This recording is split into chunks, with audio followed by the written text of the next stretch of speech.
and welcome to the 40th edition of Beer Issues. My name is Matt Bruckert, and I am so very excited about today's Beer Issue, special Halloween edition of Beer Issues. And I'm sitting here today with my lovely bride of 24 full years, Jean Bruckert. And the reason Jean's here today is because she says I have beer issues, which is true. I do have beer issues. But the reason she's here today is because we're having her favorite beer in the whole wide world, Julius Echter Hefe-Weissbier. Julius Echter, to me, I'll have to agree with Jean, the best Hefeweizen I've ever had. Now, that says a lot because I drank a lot of Hefeweizens in my day. And this beer right here, the Julius Echter Hefe-Weissbier, is a beautiful beer, okay? So we're going to go ahead and we're going to open it up because I'm going to pour this for me and my lovely bride. And we're going to taste this together and we're going to enjoy this beer together. Now, this is a Bavarian Hefeweizen, so it's an unfiltered Hefeweizen. It'll be a little bit cloudy on the pour, but it's going to be a golden color, as you can see right there, nice golden color.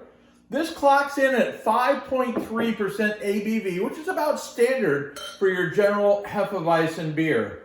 The beer is rated 90 out of 100, which puts it in the outstanding category, okay? Now, I'm going to go ahead and step this up and say it's much better than a 90 out of 100, because I've had 100 rated Hefeweizens, and I like this better. The reason being it has a little bit more flavor. There are 100 rated Hefeweizens, which wait, let me get the last of that in there for you, Jean.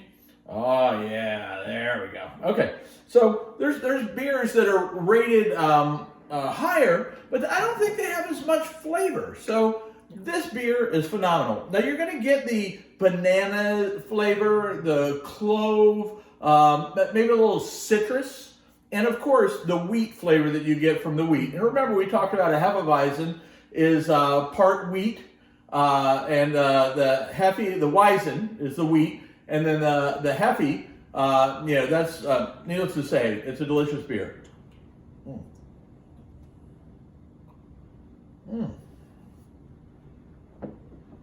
Oh, that is a little slice of heaven. Now, a little history about this beer. This beer right now is part of the Kulmbacher breweries in Germany. And they're actually the company that supplied all the beers for the Oviedo Oktoberfest. So when we were at the Oviedo Oktoberfest, the Kulmbacher was the main supplier of the beer there. They had great beers. So next year, make sure you get to the Oviedo Oktoberfest because it is really, really good beer, okay? Now this beer was originally founded in 1643 by Prince Bishop Johann Philipp von Schönborn, okay? So if you probably couldn't see that, but right on the cap there's a little star. That's signifying that the prince actually did this beer. That's what the star stands for, okay? That the prince actually founded this brewery.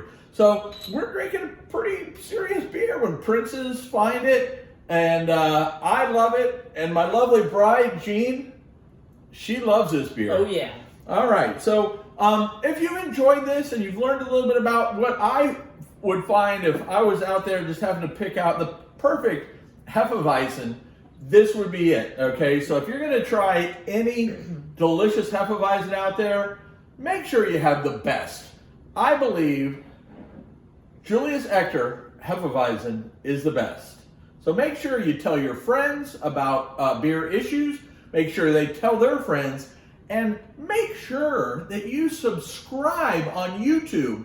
Don't just like it on Facebook or whatever. Subscribe on YouTube. You'll not only find out more about beer when new beer issues come out, but you'll always know as soon as they come out, you'll be like the first one on the block to know. And then you can tell your friends, and then have their friends tell their friends, until this is a worldwide name of Beer Issues. And as my wife likes to say, he has beer issues. I have beer issues.